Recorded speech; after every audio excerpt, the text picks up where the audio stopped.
My question is, why do you think at a time of unprecedented income and wealth inequality, when people like yourself economically have never, ever had it so good, why do you think it's a good idea to cut Medicaid for low-income and working-class people by $700 billion, to give $235 billion in tax breaks to the very, very, very richest people in this country, perhaps a few hundred families?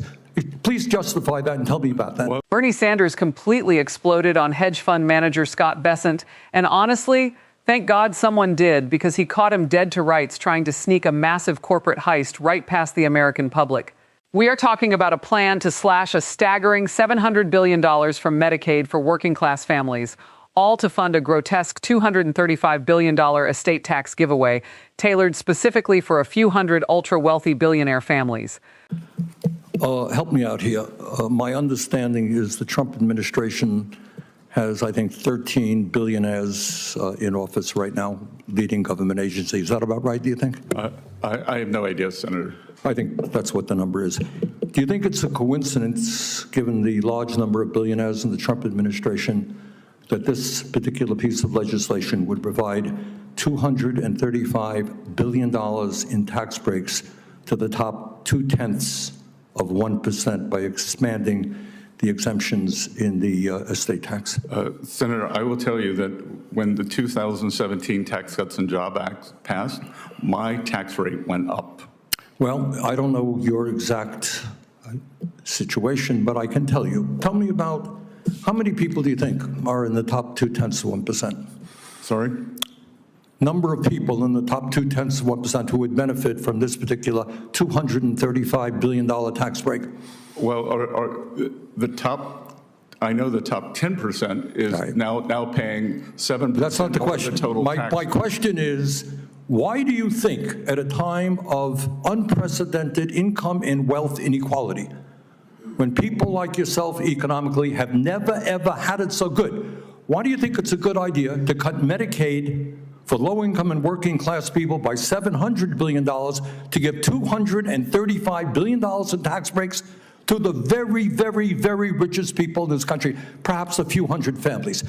Please justify that and tell me about that. Well, Senator, I don't know, but the Democrats had the trifecta, and there was no tax increase or wealth tax on billionaires. You choose. I'm not talking about a tax. You chose not to do that. Mr. Bessent, I am not talking about a wealth tax. Explain. A few hundred of the wealthiest families in this country, $235 billion tax break. Explain to the American people why you think that's a great idea. I think that this will increase small businesses substantially. That most small businesses, they are... Has zero to do, come on, you're smarter than that.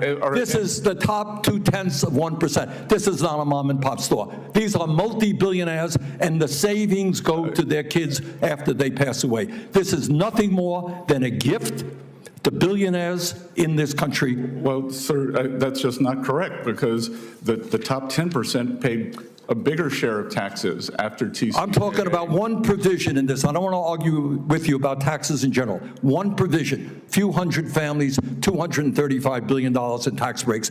You can't justify that because morally it is totally unjustifiable. Let me ask you another question.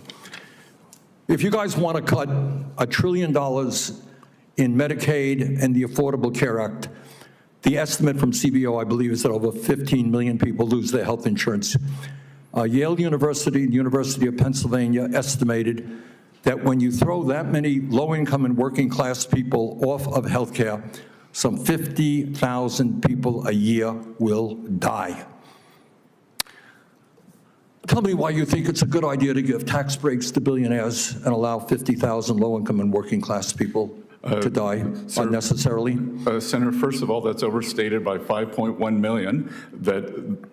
That is not attributed to this bill. It is simply... It's a combination. That's true. No. You all had a scheduled expiration of Obamacare subsidies, and you did not extend that when you were in charge.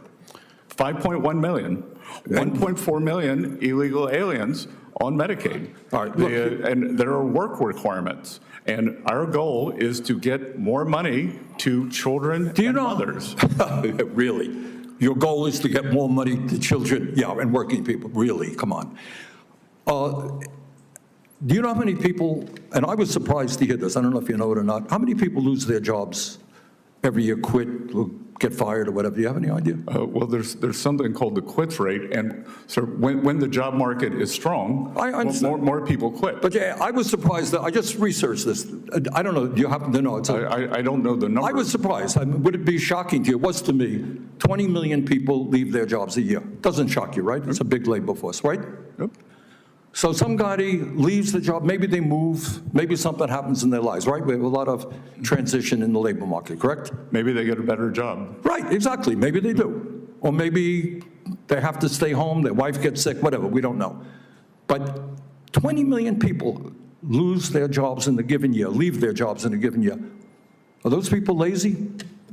What happens when I leave my job and maybe I have to move to another state to take care of my ill mother, and I desperately need Medicaid? Am I too lazy now to be able to get Medicaid? I think that's a mischaracterization of the work requirement. Really? Well, I'm not quite so sure it is. I don't. Okay. Well, thank you very much, Mr. Chairman. So let's look at what's actually happening here. Bernie points out right out of the gate that the Trump administration stacked government agencies with about 13 different billionaires. And surprise, surprise, the legislation they are pushing includes a massive $235 billion tax break targeted specifically at the top 0.2%. Think about how tiny of a group that is. We aren't talking about your local dentist or a successful neighborhood business owner. We are talking about a few hundred of the absolute richest families in the country. They want to expand the estate tax exemptions so multi-billionaires can pass giant fortunes down to their kids completely tax-free. When Bessent tried to claim this helps small businesses, I mean, wait, are they kidding me? Bernie shut it down instantly, calling it exactly what it is, a massive gift to billionaires who never worked a day for that money. What really gets me is how these guys try to justify it when they get caught. It's just unbelievable. Bessent's actual defense was to look Bernie in the eye and say, well, my personal tax rate went up after the 2017 tax cuts, and the top 10% paid a bigger share of taxes overall. Wow, poor guy, right? Let's play the world's smallest violin. It's just classic statistical smoke and mirrors. Bernie wasn't talking about the top 10%, or income taxes in general. He was calling out one specific, deeply unfair provision. It's wild to watch someone who has never had it better economically try to play the victim to protect a loophole meant exclusively for the ultra-wealthy. They want us to look at the broad numbers so we don't notice the specific bags of cash they are handing to their friends. But here's the real kicker, and the part that should honestly make everyone furious. How do they plan to pay for these trillions of dollars in tax giveaways? They are going after the safety net. The plan cuts a massive $700 billion from Medicaid, which millions of low-income and working-class people rely on just to see a doctor. Think about the moral math of that for a second. You are literally taking health care away from regular, hard-working people to fund a massive inheritance bonus for the richest kids in America. Seriously? And look, these aren't just dry numbers on a spreadsheet. There is a terrifying human cost to this, and it makes me sick.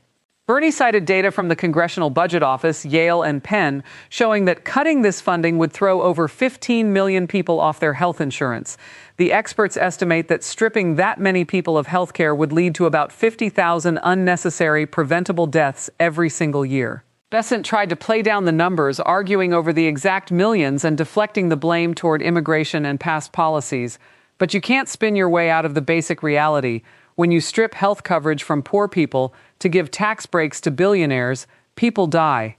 It's that simple. How do you feel about cutting Medicaid to fund estate tax breaks for the ultra-rich? Drop your thoughts in the comments below, share this video with someone who needs to see it, and I'll catch you in the next one. Stay sharp.